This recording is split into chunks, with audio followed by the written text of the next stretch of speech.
ಇನ್ನು ಇದನ್ನೇ ಅಸ್ತ್ರವಾಗಿಸಿಕೊಂಡ ಬಿಜೆಪಿ ನಾಯಕರು ಇದು ಸಿದ್ದರಾಮಯ್ಯನವರ ನಿದ್ದೆ ಸರ್ಕಾರ ಭ್ರಷ್ಟಾಚಾರದ ಹೊಳೆಯಲ್ಲಿ ಮೆಂದು ಮೀಯುತ್ತಿದೆ ಅಂತ ವಿಧಾನಸಭೆಯ ವಿಪಕ್ಷ ನಾಯಕ ಆರ್ ಅಶೋಕ್ ವಾಗ್ದಾಳಿಯನ್ನ ನಡೆಸಿದ್ದಾರೆ.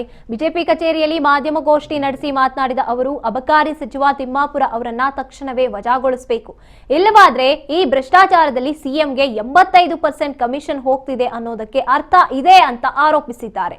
4 ಟೇಬಲ್ ಹೋಗಬೇಕು, ಹಣ 4 ಟೇಬಲ್ಗೆ ಹೋಗ್ಬೇಕು. ಕಮಿಷನರ್ ಅಲ್ಟಿಮೇಟ್ ಆಗಿ ಕಮಿಷನ್ ತಗೊಂಡು ಸೈನ್ ಮಾಡ್ತಾರೆ. ನೀವೇನಾದ್ರು ಸ್ವಲ್ಪ ಇನ್ಫ್ಲೂಯೆನ್ಸ್ ಮಾಡಿದ್ರೆ ಒಂದ್ ಸ್ವಲ್ಪ ನಾವು ಕಡಿಮೆ ಮಾಡ್ತೀರಿ.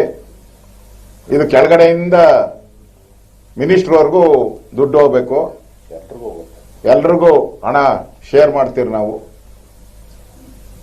ನೀವೇನಾನ ಸ್ವಲ್ಪ ಹಣ ಕೊಡೋದ್ರಲ್ಲಿ ಹಿಂದೆ ಮುಂದೆ ಮಾಡಿದ್ರೆ ನಿಮ್ಮನ್ನ ಟೇಬಲ್ ಟು ಟೇಬಲ್ ಸುತ್ತಿಸ್ತಾರೆ, ಯೋಚನೆ ಮಾಡಿ ಅಂತ ಹೇಳವ್ರೆ.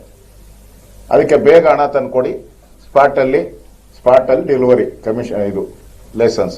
ಇದು ಈ ಸರ್ಕಾರದ ಯೋಗ್ಯತೆ.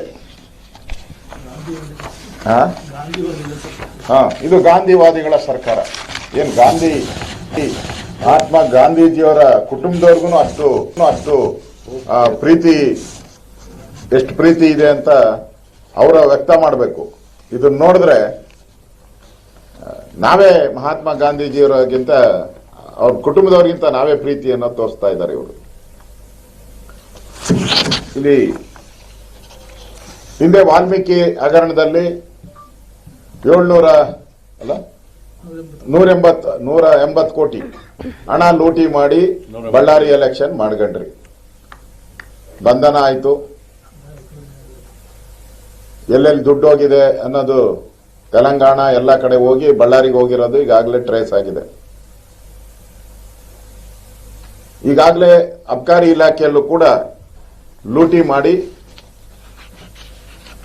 ಎಲ್ಲ ಎಲೆಕ್ಷನ್ಗೂ, ಮಹಾರಾಷ್ಟ್ರ ಬಿಹಾರ್ ಎಲೆಕ್ಷನ್ಗಳಿಗೆ ಇವತ್ತು ಕಳಿಸ್ತಾ ಇರೋದನ್ನ ನಾವು ನೋಡ್ತಾ ಇದ್ದೀವಿ. ಸ್ವತಃ ನಮ್ಮ ಪ್ರಧಾನಿ ಮೋದಿಯವರೇ ಕರ್ನಾಟಕದ ಮಧ್ಯದ ದುಡ್ಡು ಮಹಾರಾಷ್ಟ್ರ ಎಲೆಕ್ಷನ್ಗೆ ಮೋದಿಯವರು ಹೇಳಿದ್ದಾರೆ. ಅವ್ರಿಗೆ ನಮ್ಗಿಂತ ಮಾಹಿತಿ ಜಾಸ್ತಿ ಇರ್ತದೆ. ಪ್ರಧಾನಿ ಮೋದಿಯವರು ಅವ್ರಿಗೆ ಇನ್ಫಾರ್ಮೇಶನ್ ಹೋಗಿದೆ, ಲೆಕ್ಕ ಕಳಿ. ಕರ್ನಾಟಕದ ಮಧ್ಯದ ಹಣ ಮಹಾರಾಷ್ಟ್ರ ಎಲೆಕ್ಷನ್ಗೆ